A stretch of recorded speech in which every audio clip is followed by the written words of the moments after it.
the challenges, the main challenges to diagnosis, I think, are twofold. One is that although in the hands of specialists, the diagnosis of PSP or corticobasal syndrome is 9 times out of 10 very quick and easy, actually, because these are rare disorders, for the generalist neurologist or general physician who may not see these often, it is actually a real challenge. And so diagnosis is often made very late or missed. Okay. So one of the challenges is really an educational aspect to say, be confident, be thinking, be questioning the possibility of these diagnoses, seek colleagues' help if you're not sure, but be willing to make a diagnosis as a really constructive step in a patient and family pathway. Their journey through this illness needs to start with a secure diagnosis as early as possible.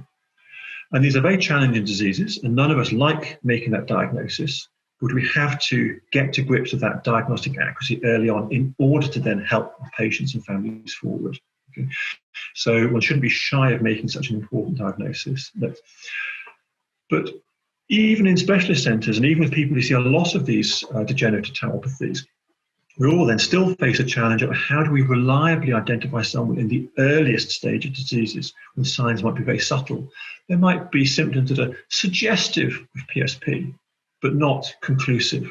So a lot of work's been done through the Movement Disorder Society, PSP study group, to really try and work on operationalizing and identifying which of those suggestive symptoms that are most reliable. So you can then really focus attention and specialist tests, perhaps, to improve a diagnosis earlier and earlier. So I think it's a crying shame that a typical patient with PSP has to wait around 3 years from their symptoms to get the diagnosis.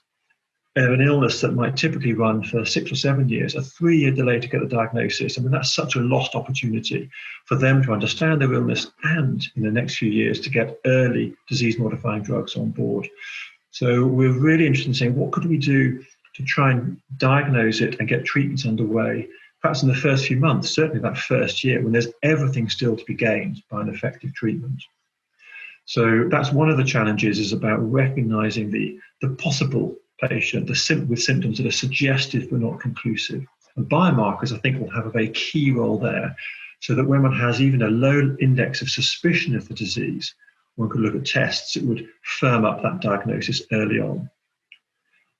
So just getting confidence and education to generalist physicians to think of the diagnosis and make the diagnosis early, and having biomarkers to help those very early cases where even specialist centres would struggle to make a firm diagnosis. Those are two challenges going forward. The other thing is to broaden one's understanding what could be a progressive tauopathy, a degenerative tauopathy. So many people think in terms of Parkinson plus and are very fixed into that movement disorder aspect of the disease. But at least half of patients present with cognition and personality changes, so the cognitive aspects of PSP. Things that were emphasized very much in Steele, Ritson, and Olszewski's seminal paper in 1964, but actually have subsequently been forgotten about in much of the community, that cognition and personality are major features of the illness. And so in working with the broader community, not just in movement disorders, but also cognitive disorders, to identify corticobasal degeneration, PSP, and the related tauopathies, that would be a huge step forward.